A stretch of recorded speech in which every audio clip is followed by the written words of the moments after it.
Holi star presents.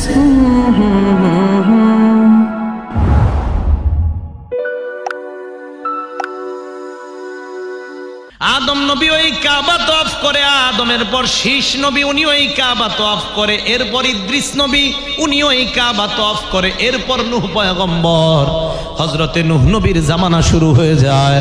নূহ পয়গম্বর দাওয়াতের কাজ করলেন, ৯৫০ বছর দাওয়াত দিলেন।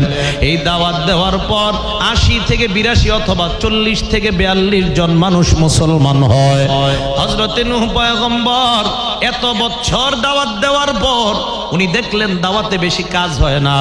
আল্লাহর কাছে দোয়া করলেন, আল্লাহ ইন্নী দাউতু কওমি লাইলান ওয়া নাহারা, আমি আমার সম্প্রদায়কে দিনের বেলা দাওয়াত দিলাম, রাতের বেলা দাওয়াত দিলাম, ফালাম ইয়াজিদহুম দুআই ইল্লা ফিরারা, এরা আমার দাওয়াত পাইয়া শুধু পলায়ন করে। আল্লাহ মাবুদ গো, এক কাজ করো, এদের কি তুমি ধ্বংস করে দাও।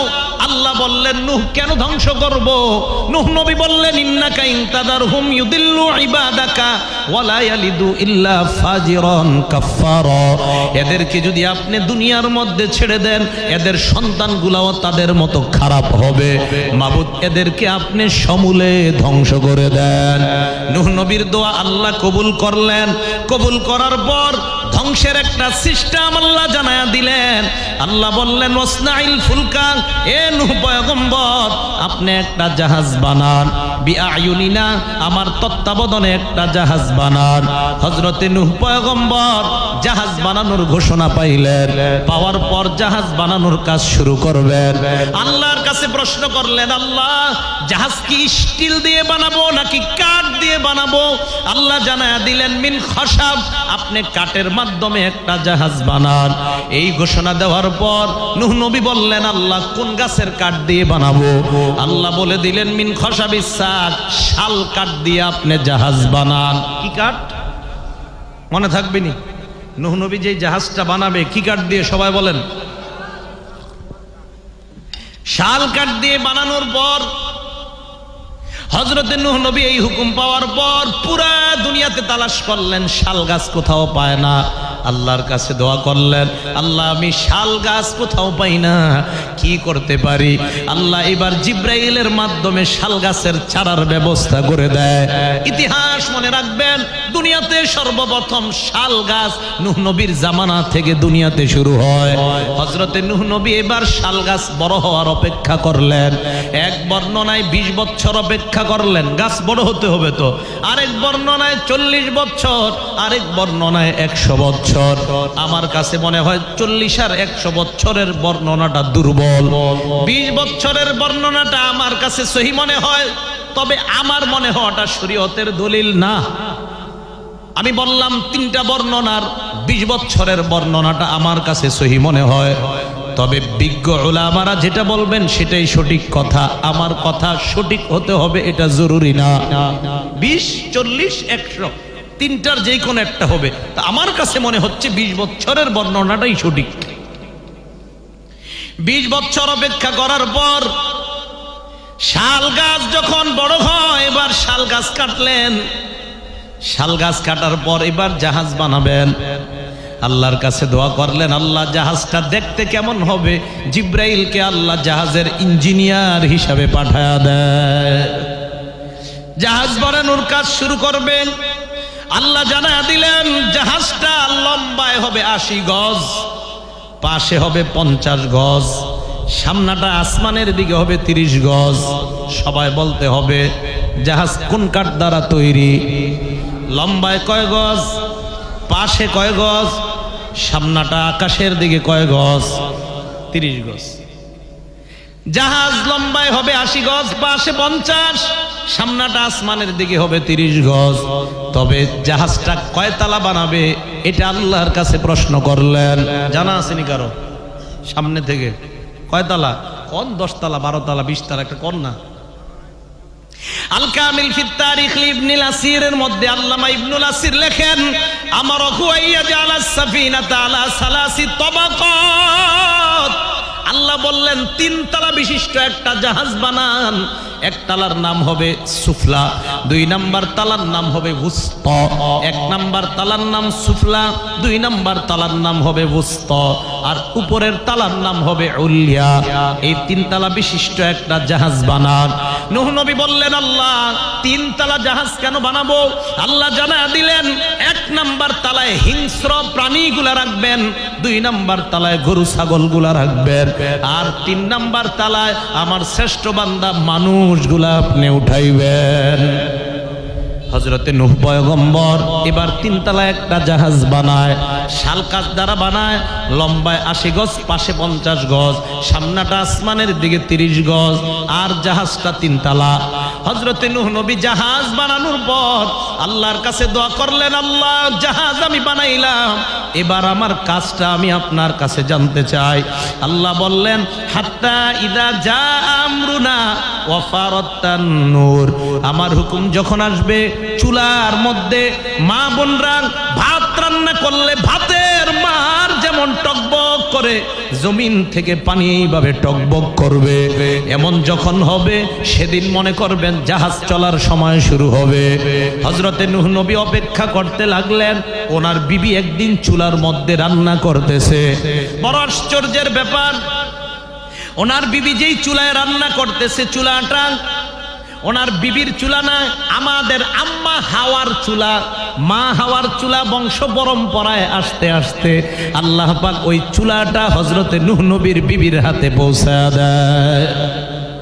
চুলাটা কার বলেন তো? হাওয়া, মা হাওয়া। ওনার থেকে চুলাটা আস্তে আস্তে হযরতে নূহ নবীর বিবির হাতে পৌঁছ। আপনাকে আমার ভাষা বুঝতেছেন সবাই? তাহলে বলেন তো, জাহাজটা কয় তালা, লম্বায় কয় গজ, পাশে কয় গজ, সামনাটা আসমানের দিকে কয় গজ, কি কাঠ দিয়ে বানাইছে? দুনিয়ার প্রথম ঘরটা কোথায় বলেন তো? দুনিয়ার প্রথম ঘরটা কোন পাথর দ্বারা তৈরি হয়েছে? ইয়াকুত পাথর। কোন জায়গার ইয়াকুত পাথর? জান্নাতের। মনে থাকবে নি কথাগুলা? চাই স্টলে বৈশাখ গিবত শেখাত না করে এগুলো আলোচনা করবেন, ঠিক আছে তো? জাহাজ উনি বানাইলেন, অপেক্ষা করতে লাগলেন। ওনার বিবি চুলায় রান্না করতেছে। চুলাটাকে ওনার বিবির না আম্মাজান হাওয়া থেকে আস্তে আস্তে ওনার বিবির কাছে আসছে। এখন প্রশ্ন, চুলাটা হুজুর রান্নাতে করতেছিলেন কোন জায়গায়? আমগো পূর্বদলায় কোন এলাকায় বৈশা নাকি? প্রশ্ন হয়। 3টা বর্ণনা। 1 নাম্বার আমাদের হিন্দুস্থানের কোন এক এলাকায়, 2 নাম্বার বর্ণনা মক্কার কোন এক এলাকায়, 3 নাম্বার বর্ণনা বাইতুল মুকাদ্দাসের দক্ষিণ গেইটে বৈশা ওনার বিবি রান্না করতেছিলেন। ওনার বিবি চুলার মধ্যে রান্না করতেছিলেন। হঠাৎ তাকায় দেখে মাটি থেকে পানি টকবক করে উঠতেছে। স্বামীর কাছে দৌড়ায় যায়, কি ব্যাপার? এমন এমন দৃশ্য আমি দেখলাম। হযরতে নূহ পয়গম্বর বুঝতে পারলেন বন্যার সময় শুরু হয়ে গেছে, নিচ থেকে পানি উঠা শুরু হয়ে যায়। আল্লাহর কাছে দোয়া করলেন, আল্লাহ আমি এখন কি করব? আল্লাহ কয়, আপনি জাহাজের সামনে গিয়ে দাঁড়ান। হযরতে নূহ নবী জাহাজের সামনে দাঁড়ায়। আল্লাহ জানায়া দিলেন, ফাসলুক ফিহা মিন কুল্লিন জাওজাইন ইসনাইনি ওয়া আহলাকা ইল্লা মান সাবাকা আলাইহিল কওলু ওয়া মান আমান। আপনি এক কাজ করেন, প্রত্যেক নারী পুরুষ যত প্রাণী আছে, প্রত্যেক প্রাণী থেকে নারী পুরুষ জোড়ায় জোড়ায় জাহাজের মধ্যে উঠান।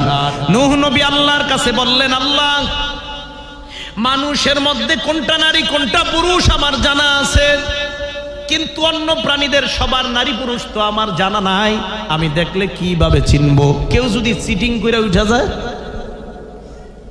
আল্লাহ বললেন, আপনি 2 হাত 2 দিকে প্রসারিত করে দাঁড়ান। নূহ পয়গম্বর 2 হাত 2 দিকে প্রসারিত করে দাঁড়ায়। আল্লাহ জানায়া দিলেন, ডান দিকে যেই প্রাণীটা লাফ দিয়ে উঠবে ওটা পুরুষ প্রাণী হবে, আর বাম দিকে যেই প্রাণীটা লাফ দিয়ে উঠবে ওটা নারী প্রাণী হবে। সিস্টেম শিখাইয়া দিলেন। নূহ নবী দাঁড়ায় আস, অনেকক্ষণ দাঁড়ায় আস, দেখে কেউ আসে না। আল্লাহকে বললেন, আল্লাহ কেউ তো আসে না। আল্লাহ বললেন, নিচের দিকে তাকান। নূহ নবী নিচের দিকে তাকায়। তাকানোর পর দেখে আউয়ালু মান দাখালাস সাফিনাতা আন-নামলা, সর্বপ্রথম জাহাজে ওঠার জন্য ছোট্ট একটা পিঁপড়া আসছে। আওয়াজ দিয়ে বলেন সুবহানাল্লাহ। তাহলে নূহ নবীর জাহাজে সর্বপ্রথম কে উঠছে? নূহ নবী কয়, কিরে পিঁপড়া তুই আইছত? কয়, হুজুর আল্লাহ পাঠাইছে, কি করা? ওঠ, উঠাইছে। এক এক করে করে প্রাণী উঠাইতেছে। আলোচনা কি সামনের দিকে চলবে? আপনারা বললে কিন্তু চলবে। তো সামনের দিকে যদি আলোচনা চলে ইনশাল্লাহ আপনারা সবাই স্টেজে ওলামায়ে কেরাম ছাড়া সামনে যারা আছেন হাতগুলো তুলে নামান, আবার আরেকবার তুলেন, আবার নামান। মানে কিছু মনে করেন না, আমাদের ঘুমের ভাব থাকলে ওটা চলে গেছে, ঠিক আছে? হ্যাঁ। তো এবার জাহাজের মধ্যে পিঁপড়া উঠছে প্রথম। পিঁপড়া উঠার পর দেখলেন আস্তে আস্তে অন্য প্রাণী আসতেছে। হঠাৎ রশির মতো পেঁচাইতে পেঁচাইতে একটা প্রাণী আসছে, নাম কি? সাপ। নূহ নবী সাপ দেখার পর আল্লাহর কাছে বলেন, আল্লাহ সাপ আমি ভয় পাই, মানুষও ভয় পায়, এ মাবুদ সাপ না উঠাইলে হয় না। আল্লাহ বললেন না, সাপ উঠাইতে হবে। সাপ যদি না থাকে সাপের বংশ বিস্তার কিভাবে হবে? সাপে আমি আল্লাহ বিষ দান করলাম, জাহাজে যতদিন থাকবে ততদিনের জন্য আমি তার বিষ দূর করে দিলাম। সাপ উঠানোর পর অন্য প্রাণীগুলো আসতেছে। হঠাৎ বনের রাজা সিংহ আসছে। নূহ নবী কয়, আল্লাহ সিংহ মানুষও ভয় পায়, গরু ছাগলও ভয় পায়, এটারে উঠানোর কোনো দরকার নাই। আল্লাহ বললেন, না না কোনো সমস্যা নাই, সিংহের মাথায় আপনি হাত দেন। হযরতে নূহ নবী সিংহের মাথায় হাত দেয়। হাত দেওয়ার পর আল্লাহ বললেন, কি বুঝলেন? কয় মাবুদ সিংহের মাথা গরম। আল্লাহ বলেন, না না এটা গরম না, এটা হলো একটা রোগ, এই রোগের নাম হলো আল হুম্মা। হুম্মা শব্দের অর্থ হলো জ্বর। দুনিয়ার ইতিহাসে কোনো মানুষের সর্বপ্রথম জ্বর হয় নাই। দুনিয়ার ইতিহাসে সর্বপ্রথম ওই নূহ নবীর জাহাজে যেই সিংহটা উঠছে, ওই সিংহের শরীরে আল্লাহ সর্বপ্রথম জ্বর নামক রোগটা দান করছে। এর আগে দুনিয়াতে কোনো মানুষের জ্বর হয় নাই। আরেকটা ইতিহাস জানলাম আমরা, দুনিয়াতে সর্বপ্রথম জ্বর কোনো মানুষের হয় নাই, নূহ নবীর জাহাজের ওই সিংহের শরীরে হয়েছে। কয় মাবুদ জ্বর হইলে কি হবে? কয়টা এমন একটা রোগ যার কারণে দুর্বল হয়ে যায়। জাহাজ যতদিন চলবে সিংহের জ্বর থাকবে, দুর্বলতার কারণে কারো উপর আক্রমণ করতে পারবে না। এক এক করে সব প্রাণীরা উঠছে।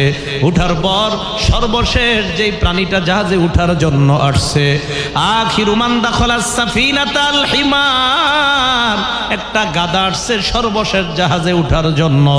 আওয়াজ দিয়ে বলেন, সর্বপ্রথম কে আসছিল? সর্বশেষ কে আসছে?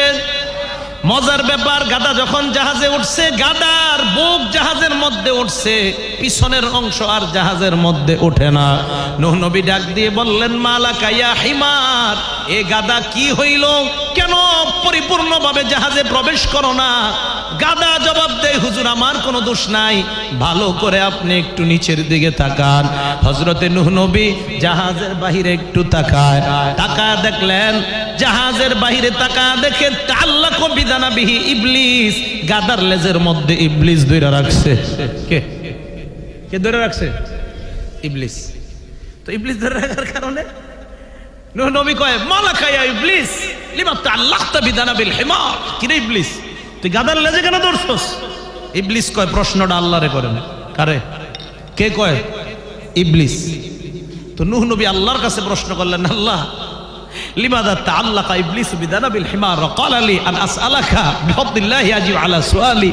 আল্লাহ ইবলিস কেন গাধার লেজে ধরছে? আমারে বলছে আপনারে প্রশ্ন করার জন্য, মেহেরবানি করে প্রশ্নের জবাব দেন। আল্লাহ জানায়া দিলেন, নূহ পয়গম্বর, আমি ইবলিসকে কিয়ামত পর্যন্ত হায়াত দান করেছি, ওয়াদা করেছি, কিয়ামত পর্যন্ত হায়াত দেওয়ার ওয়াদা করলাম। ইবলিস যদি বন্যায় ডুবে মরে যায়, আমি আল্লাহর ওয়াদা ঠিক থাকবে না। এই জন্য আপনি ইবলিসকেও জাহাজের মধ্যে উঠায় নেন।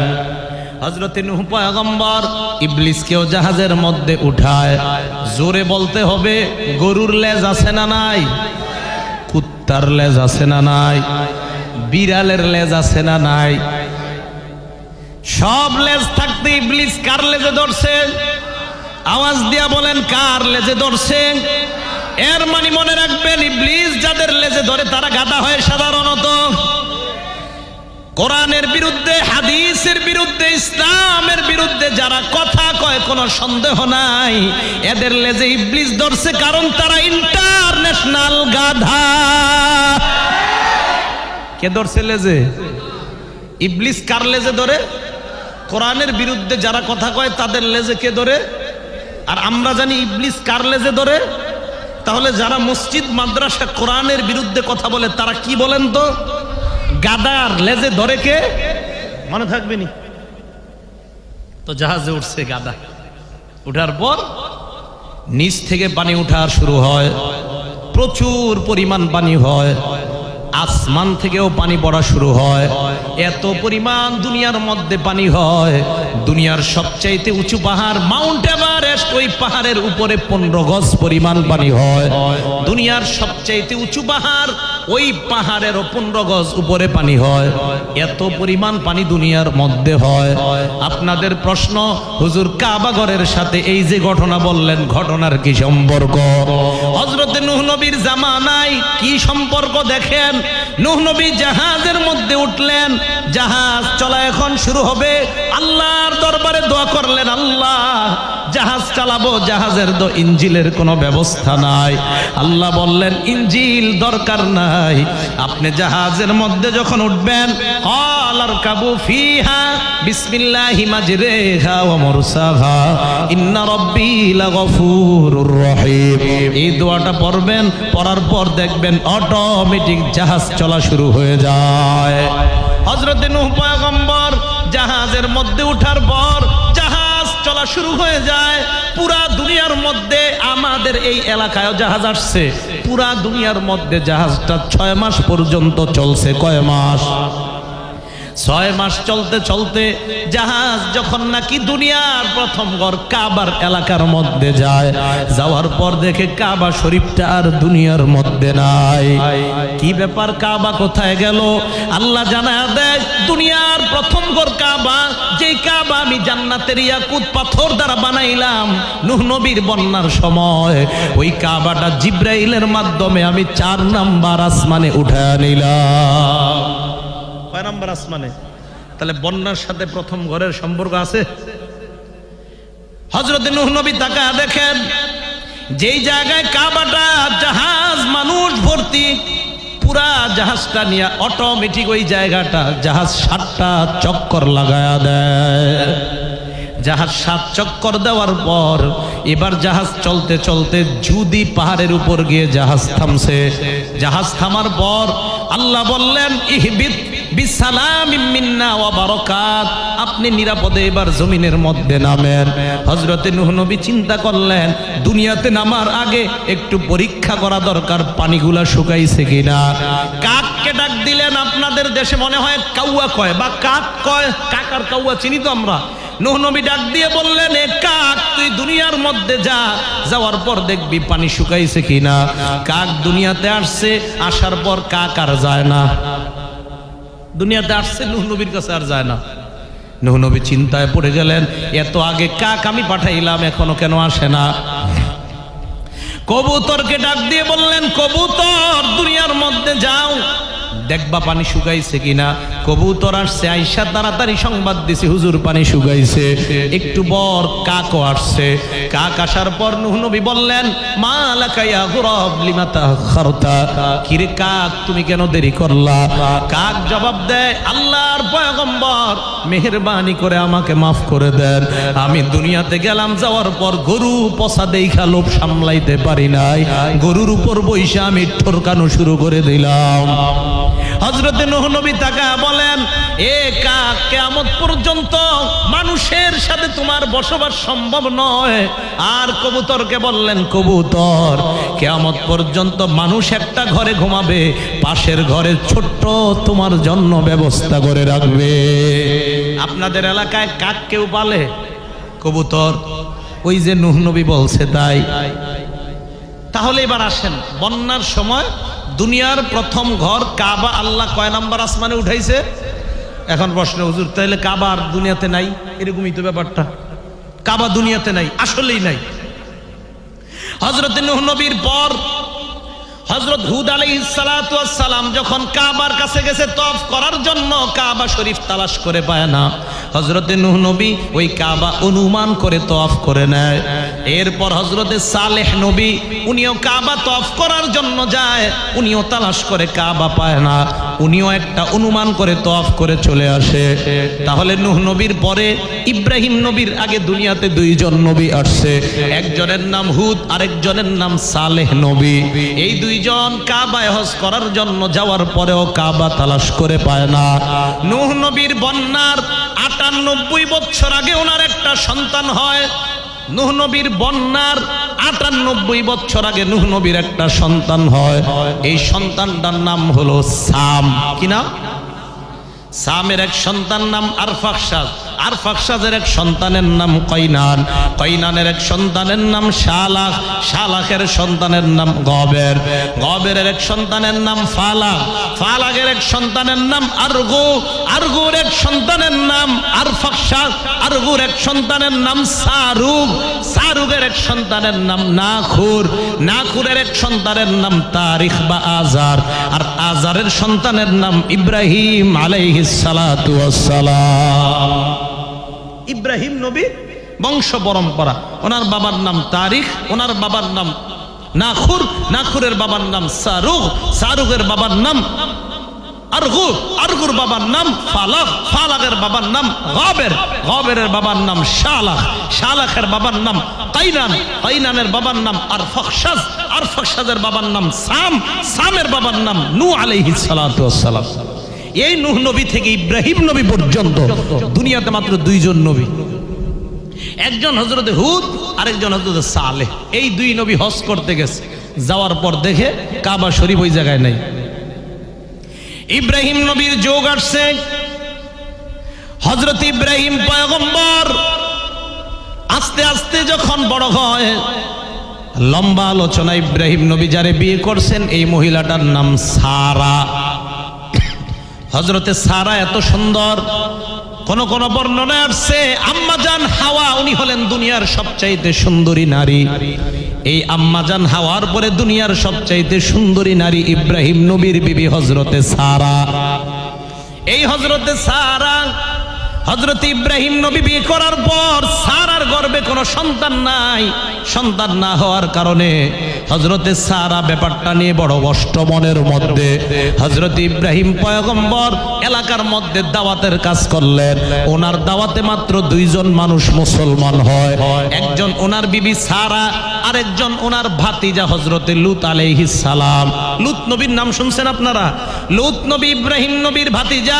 ইব্রাহিম নবীর এক ভাইয়ের নাম হলো হারান, এই হারানের সন্তানের নাম লূত আলাইহিস সালাম। মুসা নবীর ভাইয়ের নাম হারুন, ইব্রাহিম নবীর ভাইয়ের নাম হলো হারান। মুসা নবীর ভাইয়ের নাম হারুন, ইব্রাহিম নবীর ভাইয়ের নাম হারান। এই হারানের এক সন্তান নাম লূত আলাইহিস সালাম। তাহলে লূত নবী ইব্রাহিম নবীর ভাতিজা। এই ভাতিজাও ঈমান আনছে, বিবিও ঈমান আনছে। বাবা এবং সম্প্রদায়কে দাওয়াত দেয় না, না কেউ তাদের দাওয়াত কবুল করে না। ইব্রাহিম নবী নিজের ভাতিজা এবং বিবিকে নিয়ে রওনা হয় শাম দেশে। শাম দেশে যাওয়ার সময় মাঝখানে মিশর অতিক্রম করতে হয়। মিশরের তৎকালীন বাদশার নাম হলো সিনান ইবনে ইলওয়ান। এই সিনান ইবনে ইলওয়ান বাদশার চরিত্র বড় খারাপ। বাদশার সুন্দরী কোনো মেয়ে দেখলেই অপকর্ম করতে চায়। বাদশার কানে সংবাদ আসলো, বাদশা আমাদের এলাকায় সুন্দরী একটা মেয়ে আসছে। এই সংবাদ আসার পর বাদশা বলল তাড়াতাড়ি মেয়েটাকে আমার দরবারে আনো। ইব্রাহিম নবী সারাকে বলল, সারা বাদশার সামনে যাওয়ার পর বাদশা যদি তোমাকে প্রশ্ন করে কে তুমি, তুমি বলবা তুমি আমার বোন, আমি তোমার ভাই। সারা বললেন আপনি তো আমার স্বামী লাগেন, আমি কেন বলবো আপনি আমার ভাই? কয় সমস্যা নেই, আদম তোর বাপ আমারও বাপ, এই হিসাবে আমরা ভাই বোন। হ্যাঁ, আদম তোমার বাপ আমারও বাপ, এই জন্য আমরা ভাই বোন, সমস্যা নেই। সারারে নিয়ে গেছে ইব্রাহিম নবীকে বাদশা সিনান ইবনে ইলওয়ানের সামনে নিয়ে গেছে। যাওয়ার পর বাদশা প্রশ্ন করলো মান আনতি ওয়া মান হুয়া, তুমি কে সে কে? সারা জবাব দিল আনা উখতুহু ওয়া হুয়া আখি, সে আমার ভাই আমি তার বোন। বাদশা দেখছে সারা এত সুন্দরী, ভাই বোনের পরিচয় দিলেও লাভ নাই। কে আসো তোমরা, আসো তাড়াতাড়ি এই ইব্রাহিমকে বাহিরে নাও, তার বিবিরে ঘরে রাখো, সে অপকর্ম করবে। আওয়াজ দিয়ে বলেন নাউজুবিল্লাহ। সারা বাদশার ঘরের মধ্যে ইব্রাহিম নবী বের হইলেন। হওয়ার পর আল্লাহর দরবারে সালাতের মধ্যে দাঁড়ায়া যায়। নবীদের সুন্নত মনে রাখবেন, আমাদের নবীর সুন্নত ইজা হাজাবাহু আমরুন ফাজা ইলাস সালাহ। আল্লাহ নবী যখন কোন পেরেশানির মধ্যে পড়তেন সাথে সাথে নামাজের মধ্যে দাঁড়ায়া যায়। হযরত ইব্রাহিম নবী সালাতের মধ্যে দাঁড়ায় আল্লাহর কাছে দোয়া করলেন, আল্লাহ আমার বিবিকে বাচ্চার সামনে রেখে আসলাম, জানি না বিবির কি অবস্থা, মাবুদ তুমি ছাড়া তাকে রক্ষা করার মতো কেউ নাই।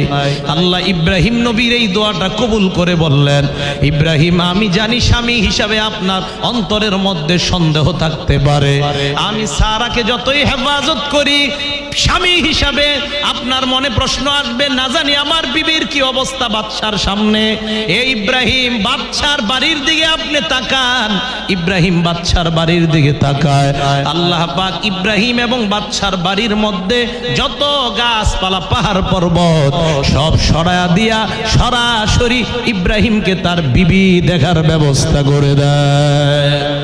আল্লাহ বললেন তাকা দেখেন আপনার বিবি সেফ হেফাজত আছে। বাদশা সারার সাথে অপকর্ম করতে যায়, বাদশার হাত এবং পা জমিনের নিচে দাফন হয়ে যায়। এরপর যখন দাফন হয় সারাকে ডাক দিয়ে বললেন, ভুল হয়ে গেছে আমার, আল্লাহর কাছে আমার জন্য দোয়া করো, এরপর আমি আর এমন অপকর্ম করব না। সারা আল্লাহর কাছে দোয়া করলো, বাদশার হাত পা আবার জমিন থেকে ফিরে আসছে।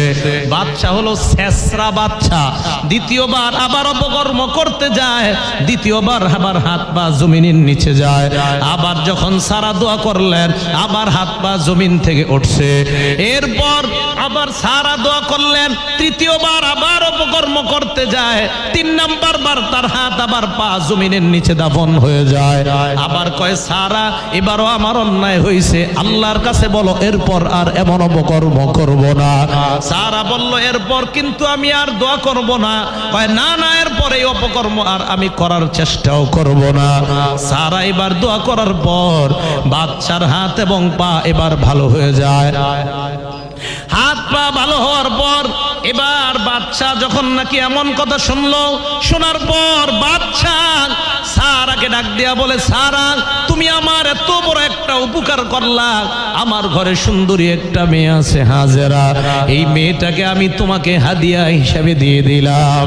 সারা হাজেরাকে পাওয়ার পর ইব্রাহিম নবীর কাছে নিয়ে যায়। নেওয়ার পর বললেন, স্বামী আমার গর্ভে কোনো সন্তান হয় না, আপনি এক কাজ করেন, এই হাজেরাকে আপনি বিয়ে করেন। আলোচনা চলতেছে দুনিয়ার প্রথম ঘর নিয়ে, ঠিক না? তো এইদিকে আমি কই যাইতেছি, ভালো করে খেয়াল করে শুনবেন। আইতেইব কিন্তু প্রথম ঘরে, না হয় সব শেষ। প্রথম ঘর এখন দুনিয়াতে আছে নাই? বন্যার সময় তো উঠাইয়া দিলাম। কয় নাম্বার আসমানে? তাহলে 4 নাম্বার আসমানে যাওয়ার পর এই ঘর আবার দুনিয়াতে কিভাবে আসলো, এটা হলো প্রশ্ন। বাদশা হাদিয়া দেওয়ার পর এই সারা হাজেরাকে নিয়ে আইসা হযরত ইব্রাহিম আলাইহিস সালাতু ওয়াস সালামকে বললেন, এক কাজ করেন, আপনি এই মেয়েটাকে বিয়ে করেন। হুজুর বেয়াদবি মাফ করবেন, আমার পায়ে একটু সমস্যা, এইজন্য এইভাবে বসি আমি। পরে যখন হাজেরাকে নিচে নেওয়ার পর ইব্রাহিম আলাইহিস সালাতু ওয়াস সালাম হাজেরাকে বিয়ে করছে। বিয়ে করার পর আল্লাহর কি কুদরত, কিছুদিন মাথায় হাজেরার পেটে হযরত ইসমাইল আলাইহিস সালাতু ওয়াস সালাম আসছে। ইসমাইল নবী আসার পর সারা সতীন হিসাবে মাইন্ডে একটু লাগে। কি লাগে? কয় আমার এতদিন বিয়া হয়, আমার সন্তান হয় না, হের বিয়া না হইতেই সন্তান, অথচ কিন্তু হেই বিয়া করাইছে। এটা বিবি দুইজন যাদের আছে আপনারা ব্যাপারটা খুব ভালো বুঝবেন। এই অবস্থা হওয়ার পর সারা শপথ করে বলল, হাজেরা তোর কানের মধ্যে আমি ছিদ্র করবো লোহা দিয়া, এরপর কানের মধ্যে লোহার বেরি পরাইয়া দিব। এই শপথ তো মারাত্মক, নবীর বিবি করছে। আর সারা খুব আল্লাহ ওলি মহিলা ছিলেন, জিদ্দে করে ফেলছে। ইব্রাহিম নবীর কানে গেছে, কয় স্বামী আমার ভুল হয়ে গেছে, আমি কি করবো, এরকম শপথ করছি। ইব্রাহিম নবী বললেন, চিন্তা নাই, এক কাজ করো, চিকন কোন লোহা দিয়ে হাজেরার কান দুইটা ছিদ্র করো তুমি। তো চিকন লোহা দিয়ে কান ছিদ্র করছে। দুনিয়ার ইতিহাসে মেয়েদের সর্বপ্রথম কান ফোরানোর ইতিহাস তখন থেকে শুরু হয়। এর আগে কান ফোরানো দুনিয়াতে ছিল না। কান ফোরানোর পর হযরত ইব্রাহিম আলাইহিস সালাতু ওয়াস সালাম বললেন, এবারে কাজ করো, চিকন দুইটা এরকম বালার মতো কিছু তার কানের মধ্যে পরায়া দাও। তো যেহেতু লোহা ঢুকাইব এটাও বলছে, তো হাজেরার কানের মধ্যে চিকন দুইটা দেওয়ার পর দেখে আল্লাহ তাআলা আগের চাইতে হাজেরার সৌন্দর্য আরো বাড়ায়া দিছে। সৌন্দর্য বাইরে যাওয়ার কারণে আবার শপথ করছে, আমি তোর পায়ের মধ্যে শিকল বরামু। হযরত ইব্রাহিম নবী বললেন, আবার কেন শপথ করলা? কয় জোশে উত্তেজনা বশত করে ফেলছি, মাফ করেন। শপথ থেকে মুক্তি পাওয়া যায় কিভাবে, এমন কোন বুদ্ধি আমারে দেন। কয়েক কাজ করো, চিকন চিকন দুইটা শিকল হাজেরার পায়ে পরায়া দাও। চিকন পাতলা দুইটা শিকল পরায়া দেয়। পরায়া দেওয়ার পর হাজেরা এইবার হাঁটলে আওয়াজ হয়, সুন্দর আওয়াজ হয়। তখন থেকে মেয়েদের নুপুর পরার ইতিহাস শুরু হয়।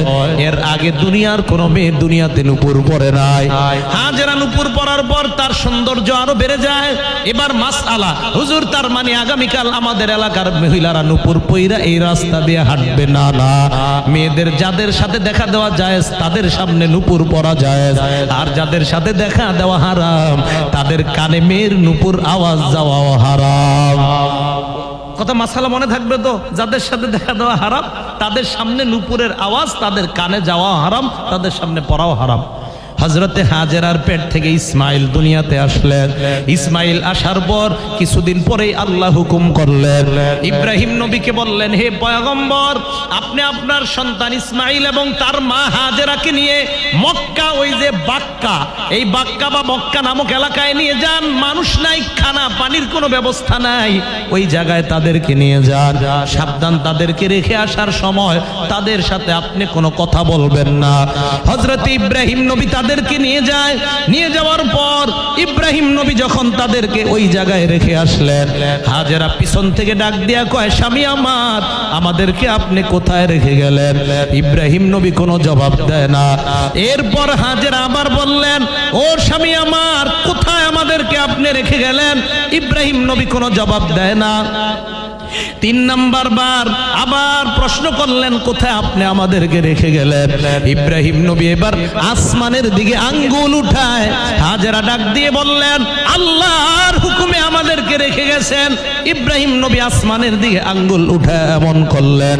হাজেরা বললেন, বুঝতে পারছি, আল্লাহর হুকুমে আমাদেরকে রেখে গেছেন।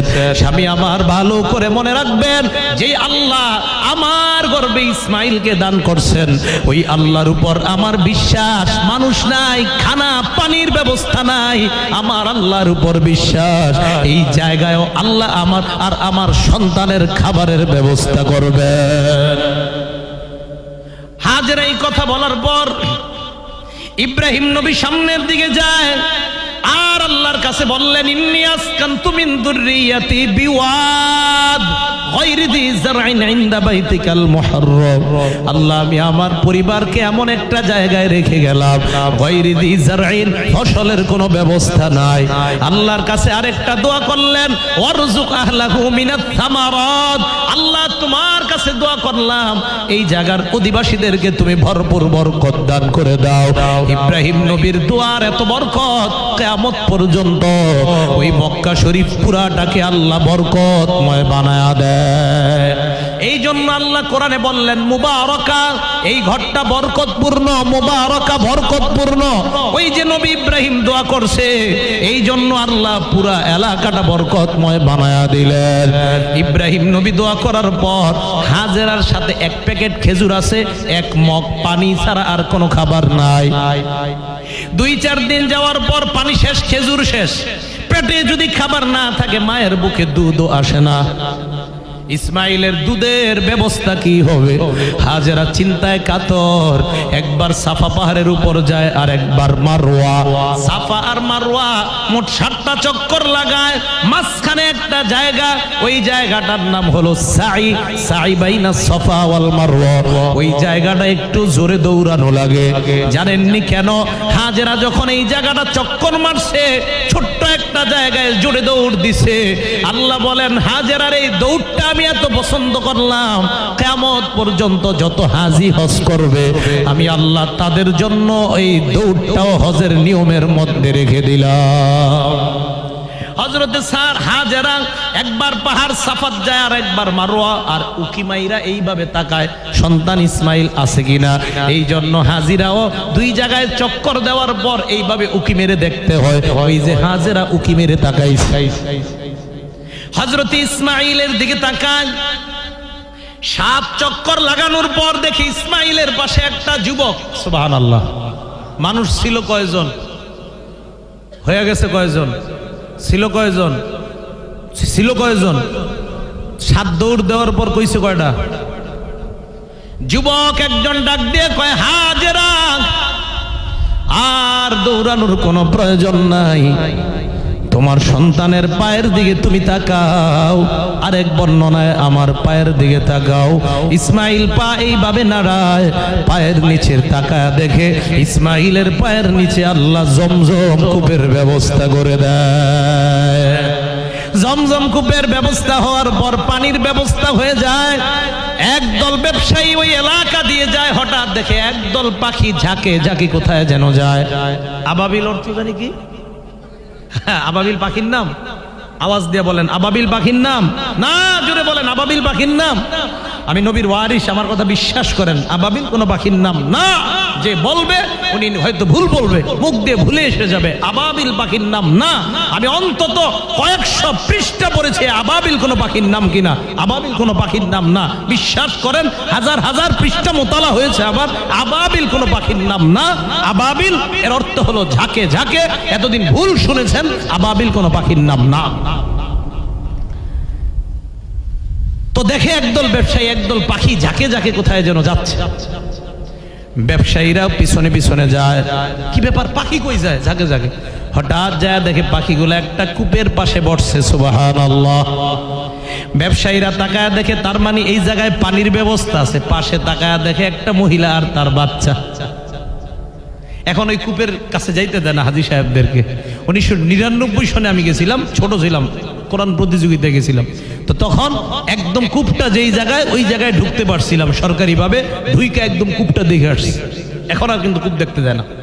তো তখন আপনার এই কূপের পাশে দেখে পাখি বসে, পাশে হাজেরা আর ইসমাইল বসা। চিন্তা করে, তার মানে এই জায়গায় মানুষও আছে, পানিও আছে। এক কাজ করি, আমরা যদি আশেপাশে 2-4টা ঘর বানাই, সমস্যা কি?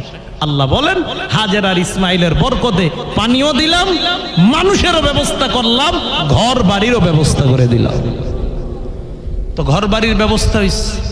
আস্তে আস্তে ইব্রাহিম আলাইহিস সালাতু ওয়াস সালামের বয়স 6 বছর হয়েছে। বলেন কয় বছর? এদিক দিয়ে ঘটনা আরেকটা ঘটে গেছে। কি ঘটছে? ইব্রাহিম নবী তার বিবি হাজেরাকে যখন নিয়ে আসলেন মক্কায়, এক ইসমাইল নবী হাজেরার পেটে থাকা অবস্থাতে, এই বর্ণনাটা হতে পারে, তবে আরেক বর্ণনা, ইসমাইল এবং হাজেরাকে মক্কায় দিয়ে যাওয়ার পর একদিন ইব্রাহিম নবীর বাড়িতে মেহমান আসছে। কি আসছে বলেন? ইব্রাহিম নবী মেহমান ছাড়া খানা খায় না। একটা হাদিস আপনারা মনে রাখবেন, নবীজি বলেন, ইযা আরাদাল্লাহু বিকাউমিন খায়রা আহদা ইলাইহিম হাদিয়া। আল্লাহ যখন কোন সম্প্রদায়ের কল্যাণ চান, তাদের কাছে আল্লাহ হাদিয়া পাঠায়। সাহাবারা প্রশ্ন করলেন, ওমা তিলকাল হাদিয়াতু ইয়া রাসূলুল্লাহ, হুজুর ওই হাদিয়াটা কি? নবীজি বললেন, আদ-দাইফ, আদ-দাইফ মেহমান, আদ-দাইফ মেহমান, ইয়াতি বিরিজকিহি, কয় মেহমান মেজবানের বাড়িতে দুনিয়ার যত কল্যাণের রিজিক আছে, এই রিজিক নিয়ে যায়। কার কি করে? আরেকটা কাজ করে, ওয়ায়ারতাহিলু বিযুনুবি আহলিহি, ওই পরিবারের যত গুনাহ আছে সব গুনাহগুলা মেহমানের মাধ্যমে আল্লাহ মাফ করে দেয়। ইব্রাহিম নবী মেহমান ছাড়া খানা খাইতেন না। তো ইব্রাহিম নবী একদিন ওনার বিবি সারা সহ ঘরের মধ্যে আছে, হঠাৎ ওনার বাড়ির মধ্যে মেহমান আসছে। মেহমান আসার পর ইব্রাহিম নবী খুব খুশি হয়েছে, আমার বাড়িতে মেহমান। ফারাগা ইলা আহলিহি, বিবির কাছে গিয়ে বলল, তাড়াতাড়ি মেহমানের খানার ব্যবস্থা করো। ছোট্ট মোটা তাজা একটা গাবি জবাই করে ওটা ভুনা করে তাড়াতাড়ি তাদের সামনে নিয়ে আসছে। আনার পর মেহমানদের সামনে খাবার রাইখা বললেন, আলা তাকুলুন, ও মেহমানরা খাবার খান। মেহমানরা কোনো জবাব দেয় না। ইব্রাহিম নবী চিন্তায় পড়ে যায়। ফাউজাসা মিনহুম খিফা, আরেক আয়াতে আসছে ফাউজাসা ফি নাফসিহি খিফা, মনে মনে ভয় ভয় পেয়ে যায়, কি ব্যাপার মেহমানরা কেন খায় না। হঠাৎ ইব্রাহিম নবী বারবার যখন নাকি বললেন খানা খান, মেহমানরা বললেন লা তাখফ, ভয়ের কোনো কারণ নাই, আমরা দুনিয়ার কোনো মানুষ নই, ইন্না উরসিলনা ইলা কওমি লূত, আমরা আল্লাহর পক্ষ থেকে প্রেরিত ফেরেশতা। ফেরেশতাদের সংখ্যা কয়জন? এক বর্ণনায় 3 জন, আরেক বর্ণনায় 6, আরেক বর্ণনায় 10, আরেক বর্ণনায় 12। তবে এটা নিশ্চিত ওই ফেরেশতাদের মধ্যে হযরতে জিবরাইল আমিনও ছিলেন। হযরতে জিবরাইল বললেন চিন্তার কোনো কারণ নাই, আমরা 2 কারণে দুনিয়াতে আসছি। 1 নাম্বার, আপনার ভাতিজা লূতের সম্প্রদায়কে আমরা ধ্বংস করব। 2 নাম্বার, আরেকটা কাজ করার জন্য আসছি। কয় কি কাজ? আপনাকে সংবাদ দেওয়ার জন্য আপনার বৃদ্ধা বিবি সারার গর্ভে আল্লাহ ইসহাক নামে একটা সন্তান দান করবে। হযরতে সারা ঘরের ভিতর থেকে পর্দার আড়াল থেকে ফাসাক্কাত ওয়াজহাহা, সক্কা মানে ঘুষি দেওয়া। আল্লাহ বলেন ফাসাক্কাত ওয়াজহাহা, সারা গালে ঘুষি দিতেছে। তো আমি ঘুষির অনুবাদ করি না, আমি অনুবাদ করি সারা গালে থাপ্পড় দিতে দিতে এইভাবে মহিলারা যেটা করে দেখবেন, এরকম করে দেখবেন। হযরতে সারা ঘরের ভিতর থেকে এইভাবে করতে করতে আয়েশা কয়, এ স্বামী আমার, মেহমানদেরকে আপনি বলেন এই বুড়ি বয়সে বুঝি আমার পেটে সন্তান আসবে। আজুজুন আকিম, আমি বৃদ্ধা বন্ধা, আমার কোনো সন্তান হয় না। আল্লাহর ফেরেশতারা জবাব দেয় ক্বালা কাযালিকি ক্বালা রাব্বুক, কয় ব্যাপারটা এমনই হবে, তোমার রব আল্লাহ যখন বলছেন 100 বছর কেন 1000 বছর বয়সে আল্লাহ সন্তান দিতে পারেন কিনা আল্লাহ সন্তান দিতে। তাহলে বলেন 100 বছর বয়সে সারার গর্ভে 100 বা 90 বা 99 সারার বয়স, ওই বয়সে সারার গর্ভে সন্তান দিয়েছেন কে? আরো জোরে বলেন কে? ল্যাংটা বাবা, খাজা বাবা, দয়াল বাবা, বিরি বাবা, আকিজ বাবা, তাহলে কোনো বাবা দেয় না। সন্তান দেওয়া নেওয়া সবকিছুর মালিক কে? আরো জোরে বলেন কে? সূরা শুরা আয়াত নাম্বার 49 50 আল্লাহ বলেন ইয়াহাবু লিমান ইয়াশাউ ইনাসা ওয়া ইয়াহাবু লিমান ইয়াশাউ যুকুর, যাকে ইচ্ছা আল্লাহ তাকে সন্তান দেন, যাকে ইচ্ছা তাকে আল্লাহ ছেলে দেন, যাকে ইচ্ছা তাকে আল্লাহ মেয়ে দেন। ওয়া ইয়াহাবু লিমান ইয়াশাউ আকিম ওয়া ইয়াজআলু লিমান ইয়াশাউ আকিমা, যাকে ইচ্ছা আল্লাহ তাকে বান্দা বানান। আওয়াজ দিয়ে বলতে হবে ছেলে দেওয়ার মালিক কে? মেয়ে দেওয়ার মালিক কে? আও ইউযাউবিজুহুম যুকরানা ওয়া ইনাসা, ছেলে মেয়ে উভয়টাই দিতে পারেন, এটারও মালিক কে? ওয়াজআলু মাইয়াশাউ আকিমা, আর চাইলে আল্লাহ আপনার বিবিরে বন্ধা রাখতে পারেন, ছেলে সন্তানও হবে না মেয়েও হবে না, এটাও ক্ষমতা কার? বিশ্বাস সবার? তাহলে সারারে 100 বছর বয়সে সন্তান দিছে কে? কে দিছে? সম্মগঞ্জের বিশ্বাস। কি বলেন? আসেনি? হ্যাঁ, কুতুববাগের পীর, হ্যাঁ, এই জাতীয় পীর যারা আপনাদেরকে বলবে মারেফতের জগৎ পাওয়া গেলেই সব পাওয়া গেছে, অন্য কিছু আর দরকার নাই, এদের কথা কিন্তু শোনা যাবে না। হক্কানি ওলামায়ে কেরামের কথা শুনতে হবে। যাদের কথা শুনলে আপনারা আল্লাহ আল্লাহ রসুলের পথে চলতে পারবেন, তাদের কথা শুনতে হবে। রাজি আছি না সকলে ইনশাআল্লাহ? সারার গর্ভে হযরত ইসহাক নবী আসছে, ইসমাইল আসলেন হযরতে হাজেরার গর্ভে। মনে রাখবেন, এই ইসহাক নবীর বংশে আল্লাহ হাজার হাজার নবী দান করছে। ইসমাইল নবীর বংশে মাত্র একজন নবী আল্লাহ পাঠাইছে, তিনি হলেন মুহাম্মদুর রাসূলুল্লাহ সাল্লাল্লাহু আলাইহি সাল্লাম। ইসমাইল নবীর বংশে নবী একজন, কিন্তু এমন একজন যিনি সবার চাইতে শ্রেষ্ঠ। আর ইসহাক নবীর বংশে আল্লাহ হাজার হাজার নবী বানাইছেন। তাহলে ইসহাক নবীর আব্বাকে বলেন, ইসহাক নবীর আব্বাকে ইব্রাহিম, ইসমাইল নবীর আব্বাকে। তাহলে ইসহাক নবীরও হাজার হাজার বংশধর নবী, আবার ইসমাইল নবীরও বংশধর নবী।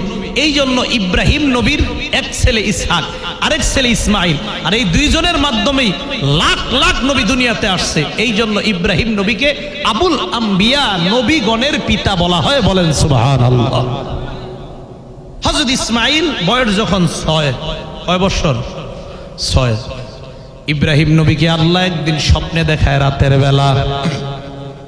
তাফসীরে জালালাইন জুমাল অথবা সাওয়ী নামক হাসিয়ায় পাবেন, আল্লাহ ইব্রাহিম নবীকে স্বপ্নে দেখা বলেন ইসবাহ মা তুহিব্বু, ইব্রাহিম পয়গম্বর আপনার প্রিয় বস্তুটা আল্লাহর রাস্তায় কোরবানি করেন।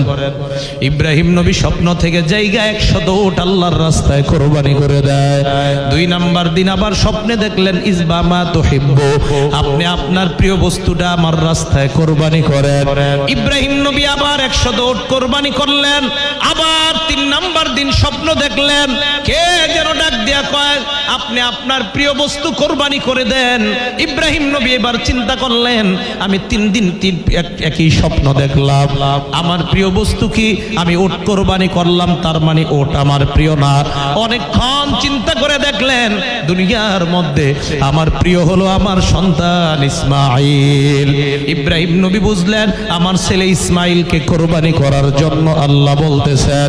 হাজেরার কাছে গেলেন, যাওয়ার পর বললেন, হাজেরা আমার ছেলে ইসমাইলকে তুমি সাজা দাও। হাজেরা বললেন, কেন? কয় তাকে পাহাড়ে নিয়ে যাব। পাহাড়ে কেন নিবেন? কয় ঘাস কাটার জন্য। কি জন্য? এই জায়গায় একটা কথা মনে রাখতে হবে আপনাদের। আমি আপনাদের এই পূর্বদলা আসলাম, কেউ আমাকে জিজ্ঞাসা করলো কই যান, আমি বলছি ময়মনসিংহ, ঢাকা থেকে। তা আমি কি ময়মনসিংহ হয়ে আসছি না এখানে? তাহলে আমার বলাটাকে মিথ্যা হইছে? আমি বলছি ময়মনসিংহ যাব, ময়মনসিংহ থেকে যে পূর্বদলা যাব বলি নাই। তো ইব্রাহিম নবী বললেন আমি পাহাড়ে ঘাস কাটতে যাব, এরপর যে ইসমাইল রে মিনায় নিয়ে যাবে জবাই করার জন্য, এটা বিবিরে বলে নাই। তো বিবি কয় কই নিবেন? কয় পাহাড়ে নিব ঘাস কাটতে। তো ঘাস কাটলে কি পোশাক পরান লাগে সুন্দর? কয় পরায় দাও। ইসমাইলকে সুন্দর পোশাক পরায়,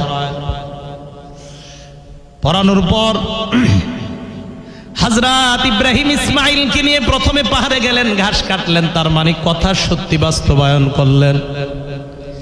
এরপর ইসমাইলকে নিয়ে রওনা হয় মিনার দিকে। মিস্টার ইবলিস চিন্তা করলো, আশ্চর্যের ব্যাপার, আল্লাহর বান্দা আল্লাহর হুকুম পালন করবে এত সুন্দরভাবে, আমি ইবলিস এটা সহ্য করতে পারবো না। দৌড়াইয়া হাজেরার কাছে যায়, যাওয়ার পর বলল, মা আমি তোমার সাথে একটু কথা বলতে চাই, 1 গ্লাস পানি খাওয়াও। হাজেরা তাকায় দেখে মুরব্বি সাদা দাড়ি পাগড়িওয়ালা একটা আল্লাহওয়ালা। হাজেরা ডাক দিয়ে বললেন, কেন ঘরে নাকি কোনো কথা আছে নাকি, কেন ঘরে আসবেন? কয় হ্যাঁ তোমার সাথে প্রাইভেট একটা কথা আছে। আতালামিনা আন্না যাওজাকি, তুমি কি জানো তোমার স্বামী আইনা ইয়াযহাবু বিওয়ালাদাকি, তোমার সন্তান ইসমাইলকে নিয়ে কোথায় যায় জানো? হাজেরা বললেন, আমার স্বামী বলছে পাহাড়ে ঘাস কাটার জন্য নিয়ে যায়। ইবলিস ডাক দিয়ে বলে, কয় না না, তোমার স্বামী তোমার সন্তানকে জবাই করার জন্য নিয়ে যায়। হাজেরা বললেন, লা উসাদ্দিকু কালামাক, আমি আপনার কথা বিশ্বাস করি না। ইন্না আবাহু ইউহিব্বুহু হুব্বান শাদীদা লা ইউমকিনু লাহু আইয়াযহাবাহু, আমার সন্তানের ব্যাপারে আমি জানি তার বাবা তাকে অনেক মোহাব্বত করে, এত মোহাব্বতের সন্তানকে তার বাবা জবাই করতে পারে না। এই কথা বলার পর ইবলিস এবার বলল, কয় আল্লাহ আদেশ করেছে তোমার স্বামীকে তার ছেলেকে জবাই করার জন্য। হাজেরা এবার জবাব দিল, কয় আল্লাহ আমার স্বামীকে এই আদেশ করেছে, সত্যি কিনা? কয় হ্যাঁ। ইবলিসকে ডাক দিয়ে কয়, তাহলে আপনার সমস্যা কি?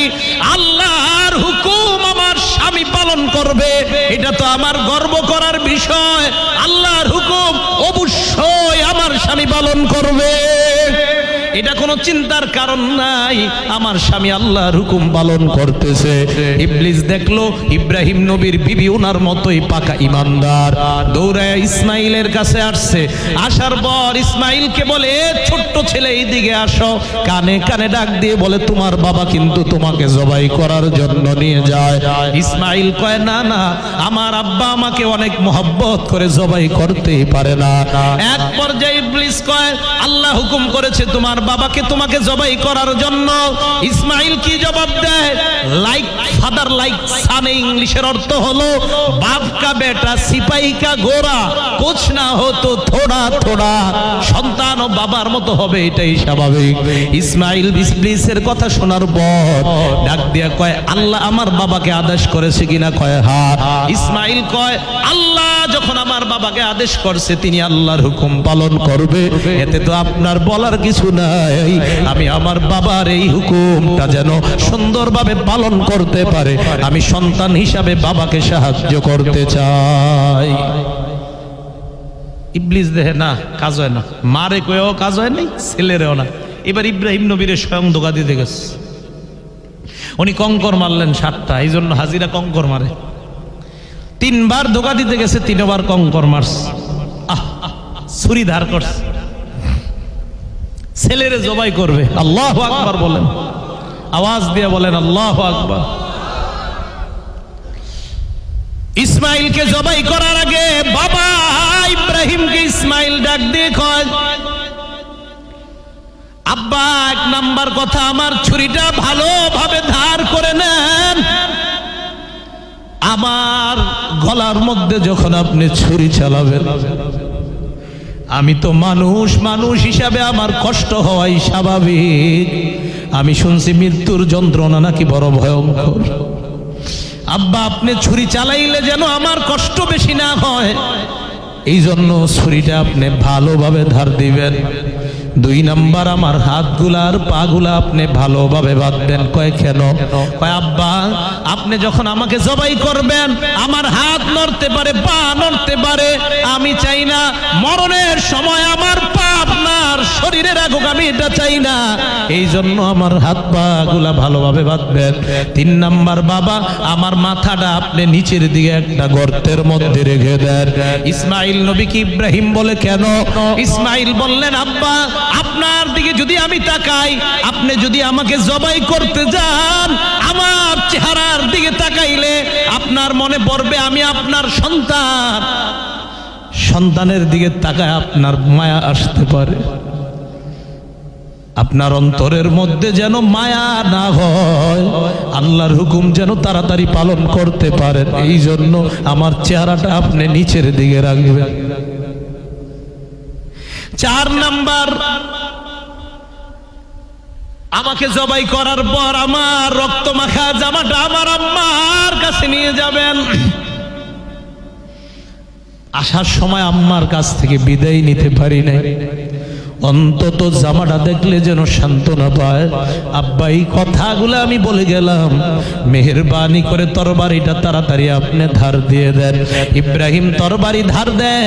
ধার দেওয়ার পর ইসমাইলকে যখন জবাই করবে, এই কথাগুলা বলার পর সন্তান ইসমাইলকে বুকে জড়ায় নেয়। দীর্ঘক্ষণ ইব্রাহিম নবী কাঁদলেন আর ডাক দিয়ে বললেন, সন্তান আমার, তোমার চাইতে আমার উত্তম আর সাহায্যকারী দুনিয়াতে কেউ নাই। আল্লাহর হুকুম পালন করার ক্ষেত্রে কোন সন্তান তার বাবাকে এত সাহায্য করতে পারে?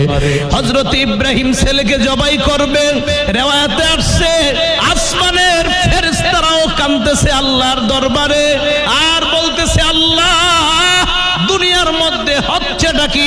মানুষ মানুষকে জবাই করবে, আল্লাহ বিষয়টা কিন্তু আমরাও মানতে পারি না।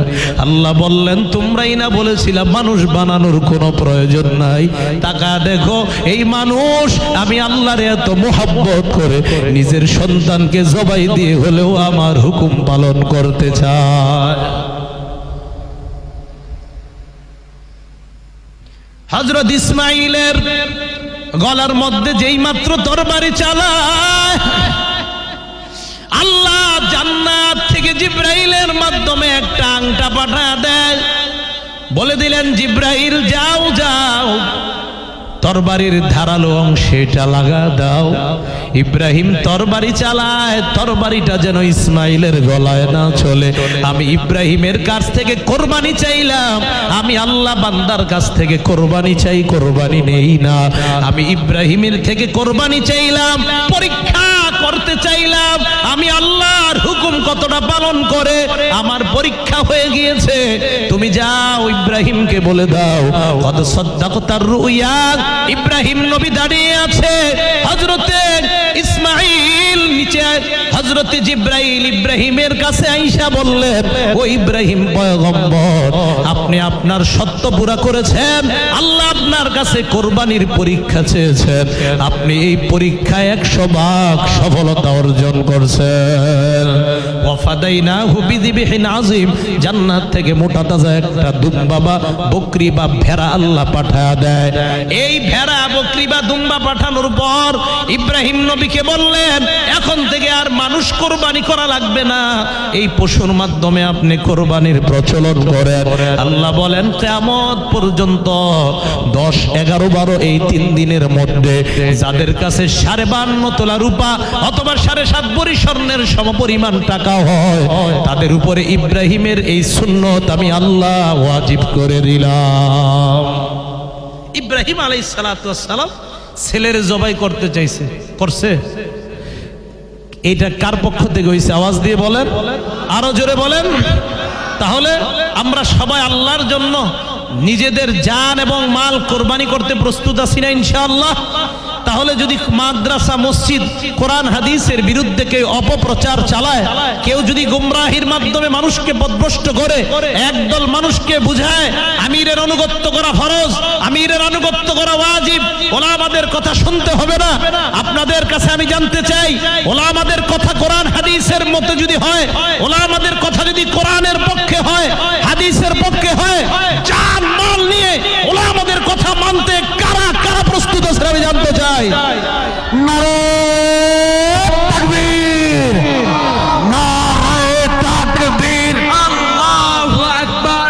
ইসলামের শত্রুরা হুঁশিয়ার সাবধান, হুঁশিয়ার সাবধান, ইসলামের শত্রুরা।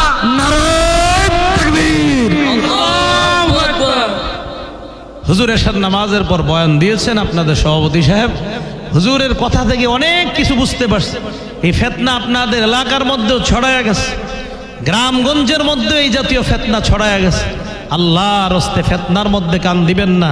আমি সত্যি কথা বলতেছি, ওলামায়ে কেরাম কখনো আপনাদের শত্রু না, ওলামায়ে কেরাম আপনাদের বন্ধু, ওলামায়ে কেরাম আপনাদের কখনোই শত্রু না। আপনি দেখবেন তাসলিমা নাসরিন খেদাও আন্দোলন, এটা কিন্তু ওলামায়ে কেরাম করেছেন। ফতোয়ার বিরুদ্ধে রায় দিয়েছে 2 জন বিচারপতি, তাদেরকে মোরতাদ ঘোষণা মুফতি আমিনি করেছেন।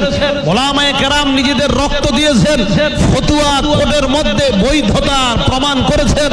শুধু তাই নয়, 2011 সালের 4 এপ্রিল যখন ফতোয়ার বিরুদ্ধে রাষ্ট্রীয়ভাবে আইন হয়ে যাবে যে ফরুয়া চিরতরে বাংলাদেশ থেকে অবৈধ ঘোষণা করা হবে, আপনারা জানেন 4 এপ্রিল মুফতি আমিনীর হরতালের মাধ্যমে সারা পৃথিবীকে ওলামায়ে কেরাম জানিয়ে দিয়েছে কোরআনের বিরুদ্ধে রায় অন্তত বাংলাদেশের মুসলমান কখনো মানতে পারে না। এই জন্য ওলামাদের সাথে সবাই আসি না ইনশাআল্লাহ। ইসমাইলের বয়স যখন কত, তখন কুরবানি বয়স কত ছিল? কত সবাই বলেন? বয়স যখন 18, কত বছর? 18 বছর যখন ইসমাইলের বয়স, আল্লাহ ইব্রাহিম নবীকে ডাক দিয়ে বললেন, ইব্রাহিম মক্কা নামক এলাকার মধ্যে আপনি যান।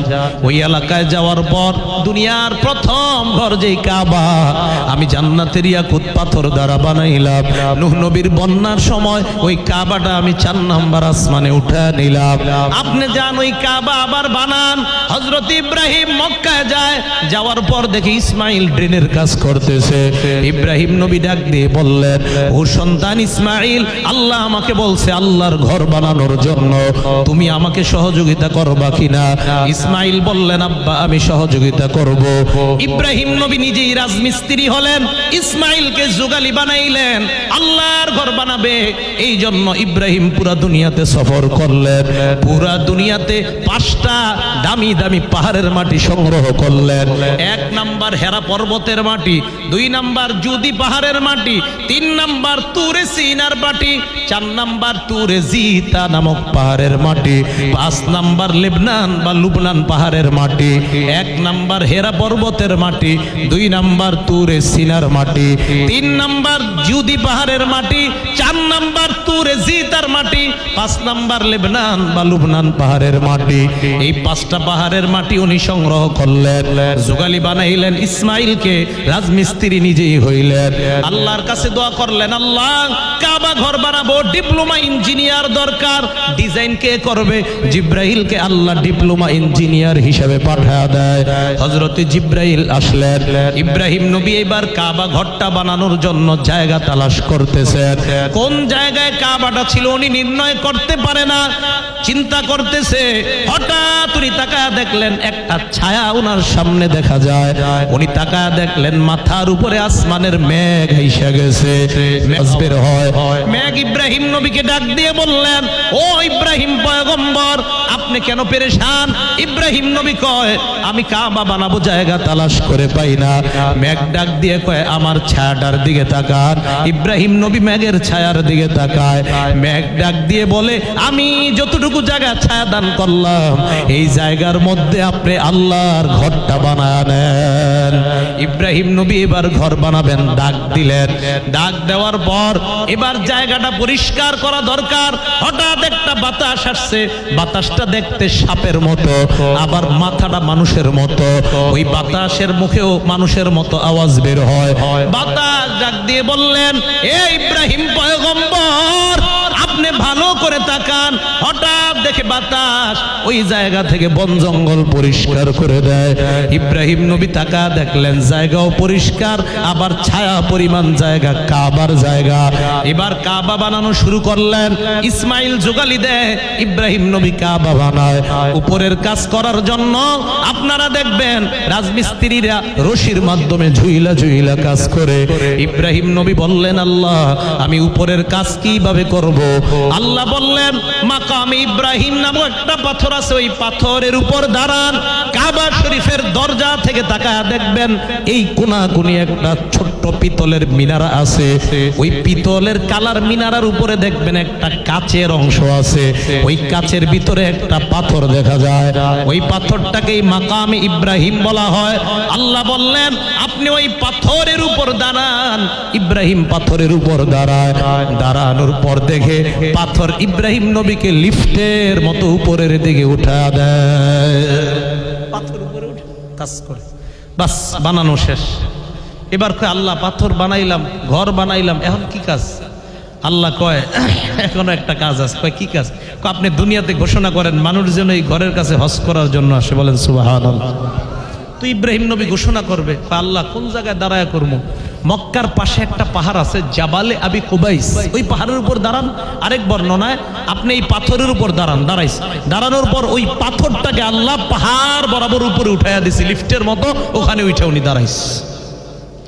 তো দাঁড়ানোর পর নিচের দিকে তাকায় দেখে 2-4টা ঘর বাড়ি ছাড়া আর কিছু না। আল্লাহ, এরা হজ করতে আসবে 2-4 জন। আল্লাহ কয়, কেন? মাবুদ, আমারও ঘোষণা দিই 2-4টা ঘর ছাড়া কেউ শুনবে না। আল্লাহ বললেন, লাকাল আযান ওয়া আলাইয়াল বালাগ, আপনার কাজ ঘোষণা দেওয়া। এই যুগে যাদের কপালে আমি আল্লাহ হজ লিপিবদ্ধ করলাম, প্রত্যেকের কানে কানে ঘোষণা পৌঁছায় দেওয়ার দায়িত্ব আমি আল্লাহ নিয়ে নিলাম। দাঁড়ায় ঘোষণা করে দেখে আওয়াজ হয় না, কানে আঙ্গুল দিলেন। এই জন্য মুয়াজ্জিন আজানে কানে আঙ্গুল দেয়। একবার ডান দিকে ঘোষণা করলেন, তাই মুয়াজ্জিন হাইয়া আলাস সালায় ডান দিকে তাকায়। আরেকবার বাম দিকে ঘোষণা করলেন, তাই মুয়াজ্জিন হাইয়া আলাল ফালাহে বাম দিকে তাকায়।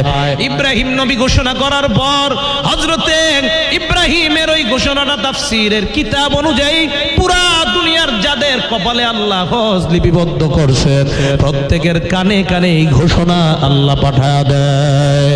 আপনাদের প্রশ্ন, তাহলে হুজুর আমাদের নেত্রকোনার অনেকেও তো হজ করছে, তারা কেমনে করছে? আল্লাহর একজন ফেরেশতা আপনার জন্মের সাথে সাথে আপনার কানের কাছে আইসা যায়।